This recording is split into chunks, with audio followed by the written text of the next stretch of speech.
Assalamualaikum warahmatullahi wabarakatuh. Bagaimana kabar teman-teman sekalian? Di sini saya akan menjelaskan tentang apa itu database. Sebelum itu, izinkan saya untuk memperkenalkan diri. Saya Taruna Madya Ahmadul Ilmi Abdullah dari jurusan Transportasi Laut A1 dengan nomor induk Taruna 0820 003 112. Pertama, kita harus mengenal dulu apa itu database. Jadi teman-teman, sistem database adalah sistem yang terdiri atas kumpulan tabel data yang saling berhubungan dan kumpulan program yang memungkinkan beberapa pemakai atau program lain untuk mengakses dan memanipulasi tabel-tabel data tersebut. Adapun beberapa komponen sistem basis data yang perlu kita ketahui. Yang pertama adalah perangkat keras. Perangkat keras atau hardware yang umumnya terdapat dalam sistem basis data, contohnya adalah komputer, hard disk, memori, dan lain-lain. Kemudian yang kedua ada sistem operasi. Sistem operasi adalah program yang dirancang untuk mengaktifkan sistem komputer dan mengendalikan seluruh sumber daya yang ada di dalamnya, termasuk operasi-operasi dasar komputer seperti Windows, Unix, dan Linux. Kemudian yang ketiga ada basis data. Basis data adalah sekumpulan data yang terorganisir dengan baik sehingga data tersebut mudah disimpan, diakses, dan juga dapat dimanipulasi. Sistem basis data dapat terdiri dari beberapa basis data yang memiliki data masing-masing. Kemudian yang keempat ada Database Management System atau DBMS. DBMS ini adalah program aplikasi khusus yang dirancang untuk membuat dan juga mengelola database yang tersedia. Sistem ini berisi koleksi data dan set program yang digunakan untuk mengakses database tersebut. DBMS ini adalah software yang berperan dalam mengelola, menyimpan, dan mengambil data kembali. Contoh dari DBMS adalah Microsoft Access, MySQL, Oracle Database, Sybase, dan lain-lainnya. Kemudian yang kelima ada pemakai atau user. User adalah salah satu komponen database yang berinteraksi secara langsung dengan database. Ada beberapa tipe user diantaranya programmer aplikasi, user mahir, user umum, dan user khusus. Kemudian yang keenam ada aplikasi atau perangkat lain. Aplikasi ini tergantung kebutuhan. Pemakai basis data bisa dibuatkan program khusus untuk melakukan pengisian, pengubahan, atau pengambilan data yang mudah dalam pemakaiannya. Program tersebut ada yang tersedia langsung dalam DBMS atau dibuat menggunakan aplikasi lain seperti Visual Basic.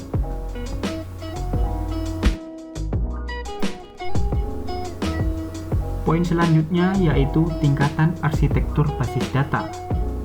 Ada 3 tingkat dalam arsitektur basis data yang bertujuan membedakan cara pandang pemakai terhadap basis data dan cara pembuatan basis data secara fisik. 3 tingkatan arsitektur basis data tersebut yaitu tingkat eksternal, tingkat konseptual, dan tingkat internal. Tingkat eksternal merupakan cara pandang pemakai terhadap basis data. Pada tingkat ini menggambarkan bagian basis data yang relevan bagi seorang pemakai tertentu. Tingkat eksternal terdiri dari sejumlah cara pandang yang berbeda dari sebuah basis data. Masing-masing pemakai mempresentasikan dalam bentuk yang sudah dikenalnya. Cara pandang secara eksternal hanya terbatas pada entitas, atribut, dan hubungan antar entitas atau relationship yang diperlukan saja. Kemudian yang kedua ada tingkat konseptual. Tingkat konseptual merupakan kumpulan cara pandang terhadap basis data. Pada tingkat ini menggambarkan data yang disimpan dalam basis data dan hubungan antara datanya. Hal-hal yang digambarkan dalam tingkat konseptual adalah A. Semua entitas beserta atribut dan hubungannya. B. Batasan data. C. Informasi semantik tentang data. Dan D. Keamanan dan integritas informasi. Semua cara pandang pada tingkat eksternal berupa data yang dibutuhkan oleh pemakai harus sudah tercakup di dalam tingkat konseptual atau dapat diturunkan dari data yang ada. Deskripsi data dari entitas pada tingkat ini hanya terdiri dari jenis data dan besarnya atribut tanpa memperhatikan besarnya penyimpanan dalam ukuran bit. Dan yang ketiga adalah tingkat internal. Tingkat internal merupakan perwujudan basis data dalam komputer. Pada tingkat ini menggambarkan bagaimana basis data disimpan secara fisik di dalam peralatan storage yang berkaitan erat dengan tempat penyimpanan. Tingkat internal memperhatikan hal-hal berikut ini, yaitu A. Alokasi ruang penyimpanan data dan indeks, B. Deskripsi record untuk penyimpanan dengan ukuran penyimpanan untuk data elemen, dan C. Penempatan record, penempatan data, dan teknik encryption.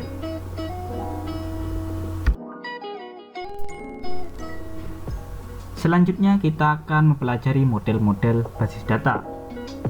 Model basis data merupakan sekumpulan dari berbagai konsep basis data yang di dalamnya mempresentasikan beragam relasi dan juga struktur data yang ada di dalam basis data tersebut.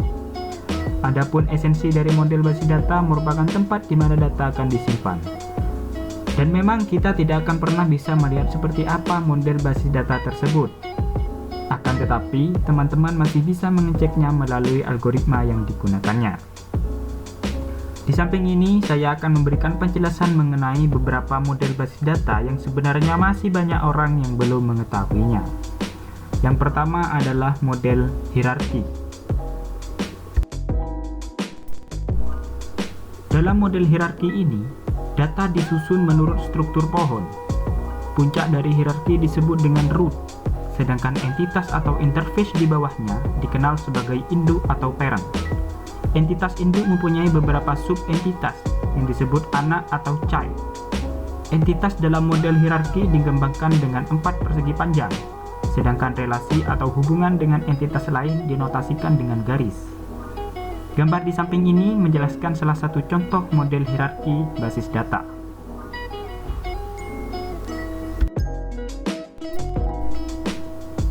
Selanjutnya ada model jaringan. Dalam model jaringan ini, entitas induk maupun anak bisa lebih dari 2. Model ini merupakan pengembangan model hierarki. Relasi antara entitas dalam network model adalah 1 ke 1 atau one to one, dan 1 ke banyak atau one to many. Dalam network data model tidak diperbolehkan terdapat relasi banyak ke banyak atau many to many. Untuk membuat relasi many to many dalam network model, dibutuhkan entitas perantara yang disebut sebagai rekaman silang atau intersection record. Dari gambar di samping, entitas registrasi adalah merupakan entitas perantara antara entitas mahasiswa dengan entitas mata kuliah.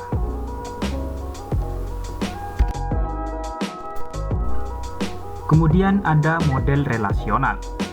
Model relasional merupakan kumpulan tabel berdimensi 2 atau disebut relasi atau tabel dengan masing-masing relasi tersusun atas baris dan kolom pada suatu basis data. Dan model data relasional ini menggambarkan data dalam bentuk tabel-tabel. Dan juga model ini paling banyak digunakan saat ini karena model ini merupakan model yang paling sederhana, mudah digunakan, dan memiliki kemampuan lengkap dalam pengaturan atau pengolahan database. Kemudian model data relasional ini mengandung 3 komponen inti. Yang pertama adalah struktur data. Data diorganisasi dalam bentuk tabel-tabel. Kemudian yang kedua, manipulasi data, yaitu dengan menggunakan SQL. Kemudian yang ketiga, integritas data untuk spesifikasi aturan bisnis.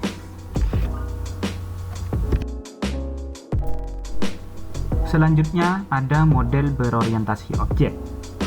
Model ini mendefinisikan database sebagai kumpulan objek atau elemen perangkat lunak yang dapat digunakan kembali dengan fitur dan metode terkait. Adapun beberapa jenis database berorientasi objek, yang pertama adalah sebuah basis data multimedia yang menggabungkan media seperti gambar yang tidak bisa disimpan dalam database relasional. Kemudian yang kedua ada sebuah basis data hypertext, memungkinkan setiap objek untuk link ke objek lain. Ini berguna untuk mengatur banyak data yang berbeda, tetapi itu tidak ideal untuk analisis numerik. Kemudian yang ketiga ada model database object oriented. Adalah model database pasca relasional yang paling dikenal karena menggabungkan tabel tetapi tidak terbatas pada tabel. Dan model semacam itu juga dikenal sebagai model basis data hybrid.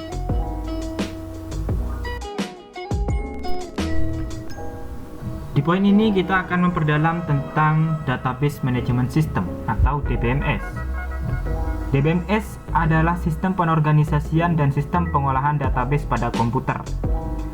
DBMS ini merupakan perangkat lunak atau software yang dipakai untuk membangun basis data yang berbasis komputerisasi. DBMS ini juga dapat membantu dalam memelihara serta pengolahan data dalam jumlah yang besar. Dengan menggunakan DBMS bertujuan agar tidak dapat menimbulkan kekacauan dan dapat dipakai oleh user sesuai dengan kebutuhan. DBMS ialah perantara untuk user dengan basis data. Untuk dapat berinteraksi dengan DBMS, dapat memakai bahasa basis data yang sudah ditentukan oleh perusahaan DBMS. Bahasa basis data umumnya terdiri dari berbagai macam instruksi yang diformulasikan sehingga instruksi tersebut dapat diproses oleh DBMS. Kemudian ada contoh produk DBMS, yaitu seperti Microsoft Access, Oracle, Microsoft SQL Server, Sybase, DB2, Ingress, dan MySQL.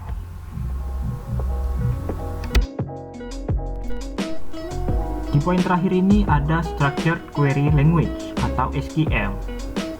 SQL ini adalah bahasa yang digunakan dalam mengakses data, khususnya untuk data yang memiliki basis relasional. Dan SQL ini juga memiliki beberapa jenis perintah dasar yang perlu kita ketahui, yaitu Data Definition Language atau DDL.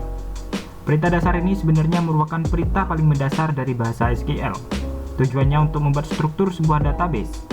Perintah dasar DDL ini masih dibedakan lagi ke dalam 5 jenis perintah, yaitu yang pertama adalah perintah create.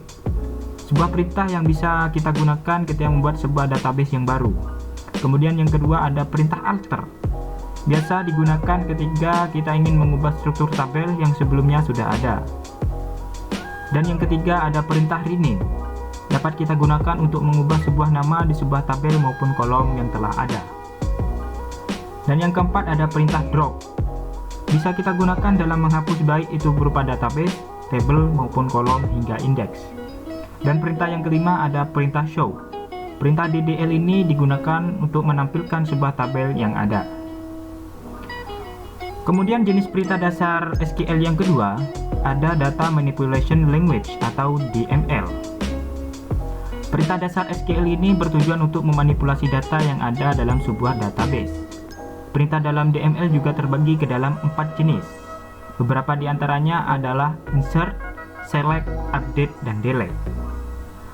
Perintah insert ini bisa kita gunakan untuk memberikan perintah memasukkan sebuah record baru di dalam sebuah tabel database.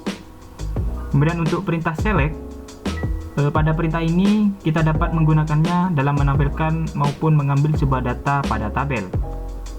Data yang diambil pun tidak hanya terbatas pada satu jenis saja, melainkan lebih dari satu tabel dengan memakai relasi. Dan yang ketiga perintah update. Ini dapat kita gunakan ketika ingin melakukan pembaruan data di sebuah tabel. Contohnya saja, jika ada kesalahan kita memasukkan sebuah record, kita tidak perlu menghapusnya dan bisa diperbaiki menggunakan perintah ini. Dan yang terakhir ada perintah delete. Perintah DML ini dapat digunakan ketika kita ingin menghapus sebuah record yang ada di dalam sebuah tabel.